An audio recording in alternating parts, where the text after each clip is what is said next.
The United States Grand Prix has just concluded, and that was great fun. So now we move on to the next race of the triple header, which is Mexico, my home race. Why can't we have a better track? Anyways, we have seen plenty of great racing and drama from this track, plus with Red Bull being back in the fray, I think we could see a race that at least won't bore us. Plus, we have to remember, even if it does, at least Brazil is next week. But personally, I don't think it'll be boring since the track has a good amount of low speed and medium speed corners, which probably means we can expect McLaren and Red Bull to be close again and deliver us something yummy. So yes, before you ask, I do think this race will be good, not as good as Coda, but nevertheless good with great racing and action. We have seen in past years Red Bull be dominant around here from basically like 2017 to now, and this track just loves spreading its legs open for Red Bull. However, that McLaren car, the MCL38 just seems to be good everywhere it goes, and it is the fastest car more often than not in the season. So Red Bull cannot breathe easy since they'll have to be daring here, especially if they want to win. And if things end up badly for either Red Bull or McLaren, then guess what? Brazil is next week, and we all know how that track makes people lose their minds. So having said that, let us discuss the upgrades for Mexico, which, by the way, there really isn't that much, the drama entering the weekend, the ones to keep an eye on for, and of course, the very lovely predictions. But before we go any further, I want to give a quick shout out to all members of the flock, and I would appreciate it if you guys were to join it since it would really help me out, plus you guys get cool benefits. And remember to join the Discord where we talk about various things and have a great time at. So subscribe if you are new if you want to see a guy with an unhealthy obsession for ducks and racing. So enough yapping, and here is the weekend preview for the Mexican Grand Prix. As always, upgrades first, and like I just said a couple moments ago, not that many teams are bringing upgrades here since most of them brought them to Coda last time out. However, we do have a few notable names, but most of these will likely just be track specifics, or maybe they don't even bring upgrades at all. Anyways, let us start with Alpine, and after a strangely good race at Coda, by Gasly at least, which by the way I predicted my Singapore preview, see, I don't always jinx, they're looking to ride that momentum and at least finish on a high after a, let's be frank, abysmal year. Their main upgrades were last week, and I believe the package here for this week just refined them further, along with the track specific package, so they again can continue not being downright nowhere this season. Next up, we have Williams, and they are bringing some minor parts to the car that can hopefully put them in the right direction again, since even though they were pretty good in the sprints with Colapinto, for the most part, they were really disappointing. Their main problem with Coda was simple: car said no when it came to the track, but if there's any redeeming factor, Mexico should suit them better. But after I said that we shouldn't discount them for 6th, I think I can now confidently say we should discount them from 6th. My bad, Williams fans. They're also bringing some track specifics that can help with their cornering ability around here, since this is probably going to be another one of those Williams rocket ship races where they just pray the engine takes them to places they really shouldn't be at. Next, we have Haas, and let them cook. After a great showing in Coda where they looked absolutely beautiful, they are hoping to ride that momentum into Mexico and kick ass and take immigrants back. However, they probably won't cook as hard here. If Coda was a 5-star meal, then Mexico's probably going to be a Wendy's burger. Good by all means, but not the same as last time.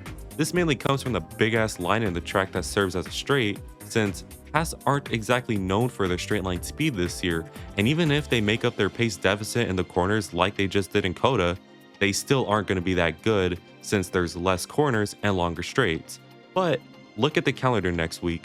I think they will cook the first 6-star meal, so keep your eye on that. Now for the top dogs, and we only have 2, but let us start with Mercedes, and let us have a moment of silence for all Merc fans. Good. We Ferrari fans and other fans alike would like to send our condolences. Seriously though, I am getting pissed off. One week Merc are back and look set to fight for a win, then in another week, they suffer the same old Friday-Saturday curse. Seriously, why have they not figured this out?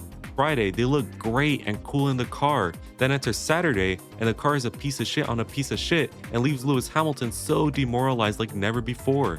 We'll save you, Lewis, I promise. And then you have George, who just acts like a parent ignoring their whiny child, basically being like, if I tell myself it's not bad, even though it is. Sorry, I'm just rambling now. They are bringing track specifics and a minor upgrade, but who even cares anymore? They're just gonna finish P5 and P7. Now finally, we have Ferrari, and after baiting everyone last week, they're set to bring some good upgrades here in Mexico. Another 1-2 incoming. Jokes aside, the upgrades are mainly going to help with the front end of the car, since Ferrari are just going all in on their strengths now, since it's definitely too late to fix the weaknesses. However, I don't think this weekend will spell anything special, since while the track isn't exactly going to be bad for the car, it's not going to show the true strengths of the car. However, if Charles and Carlos play it cool, then we should exit with a nice batch of points and hopefully beat Red Bull for second. Now for the drama that has come from Coda, and to be honest, these ones are pretty weird, but also pretty funny, like the one about Liam and Fernando. All I'm gonna say is, what side of the bed did he wake up on? For those who don't know, Liam Lawson was excited for his first race, and even though he had like a 60 place grid penalty, he kept his spirits up. But then enter Fernando Alonso. In a sprint race for some reason, an admittedly dodgy move by Liam spooked Alonso so much that he not only one, called him an idiot, but two, called the car an AlphaTauri. Personally, I'm still calling it Toro Rosso, but that's beside the point. Then after the sprint was done, according to Liam, Fernando said to him that he will screw him in the quali, and he did just that since Liam was impeded by him. And apparently, there was way more stuff said over the radio, but all I'm gonna say is, Fernando, you are way too old to be doing all this. It's like that saying that you'll be starting a new job and immediately have a 40-year-old coworker as your worst enemy. Like, calm down, dude. Anyways, we also have McLaren looking a bit weird. After looking absolutely dominant in the past couple of races, they not only look slower than they did, which is still winning contention, but they look to be struggling. And what did I say? I said in my weekend preview for Coda that McLaren might regret bringing upgrades here, since with a car so balanced, you have to ask if it really needs fixing, and the answer is no. The car looked tricky to drive, and more interestingly, it cooked the tires, which led to the race for McLaren being tricky to manage. Even though they did not get a bad result by any means, they absolutely cannot afford this now with Max looking fast again in a Red Bull that can win races, so McLaren are now treading on tricky waters. And speaking of Max and McLaren, yes, I'll stop beating around the bush. In case you missed the race or haven't been online since Saturday, Max and Lando had yet another incident. This time, it wasn't a crash, but instead, it was the same old ahead of the apex off track, blah blah blah. I can't be the only guy who hates this way of thinking of who was ahead of the apex, right? Seriously, it just ruins races, since if a battle continues off the track, the driver who wasn't sent off can just back off and be like, he overtook me off the track, and he'll get a penalty. And it can also cause drivers to just dive bomb like a terrorist and keep the position, since the driver he dive bombed went off the track. Personally, I am so done with battles like this, so enough said. Next, we have more of a mini story, but we gotta put Alex Albon on the fraud watch. This is now 2 races where he does not look like the Albon we all know. Unless you remember him from 2020, then this is a familiar sight. To be honest, I feel really bad for him since I want him to do well, but it's just not looking good right now. In case you were confused, by the way, there's this saying that Alex struggles against real teammates and only stat pads against people like Latifi or Sargent, and he's not exactly doing himself any favors. Even in DTM, Liam was so much more better than Alex, and sure, maybe his head wasn't right, he still failed to be better. So let us pray for Albon that he gets his dog back and can perform again. Now for the ones to keep an eye on, and I think we should focus our sights and attention on McLaren, since if they don't look like how they used to, that being the downright fastest car with no competition, then sound the alarms. Red Bull going off of Coda don't look too shabby now, and Max gotta have all the cards there for him to secure the title, so McLaren needs to cook, which can allow Lando to cook, and by cook, I mean perform, and not cook the tires like they did in Coda, so all eyes are on them now. Now for the part most people came here anyways for, and that is my predictions that are based on factual evidence for the Mexican Grand Prix. As always, it must be stated that we will predict 3 things: the top 5 in the quali, the top 5 in the race, and a random prediction from any session. It should also be noted that these predictions are based on nothing but pure vibes, so bear with me. Anyways, let's begin with our predictions, and we first have quali predictions, and I predict that the top 5 on Saturday starting with 5th will be Carlos Sainz, and 4th will be Oscar Piastri, and 3rd will be Charles Leclerc, and 2nd will be Lando Norris, and for pole position I have Max Verstappen after a quali decided by the thousands.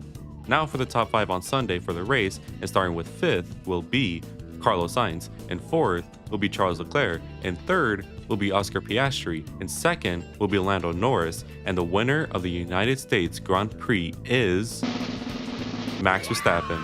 Welcome back, Dutch national anthem. Now for my random prediction, and I think that in qualifying, a driver from either McLaren or Red Bull will cause a red flag, by which means, who knows, but it will happen. And that was my weekend preview for this week's Mexican Grand Prix. Overall, I think we could be in for a sleeper banger. Not a 10 out of 10 by any means, but also not a bore fest that would put all the Europeans to sleep. The title is closing rapidly, and we can now expect teams to go all in on their drivers, maybe even get a bit desperate, which can lead to some juicy action. And all I'm gonna say again is, turn 1, 90 degrees, McLaren sandwich, methinks. Anyways, after looking at all the upgrades the teams will bring to the race, the drama that's poured over from Coda, the ones to keep an eye on for the weekend, and my very, honestly, boring predictions, I think we are going to be seated for an alright F1 race that will tick all the boxes for an entertaining race. Anyways, if you enjoyed today's video, don't forget to like and subscribe since that would greatly help me out in making better content, and let me know in the comments what your predictions are. And as always, have an amazing day. Good weather for the duck.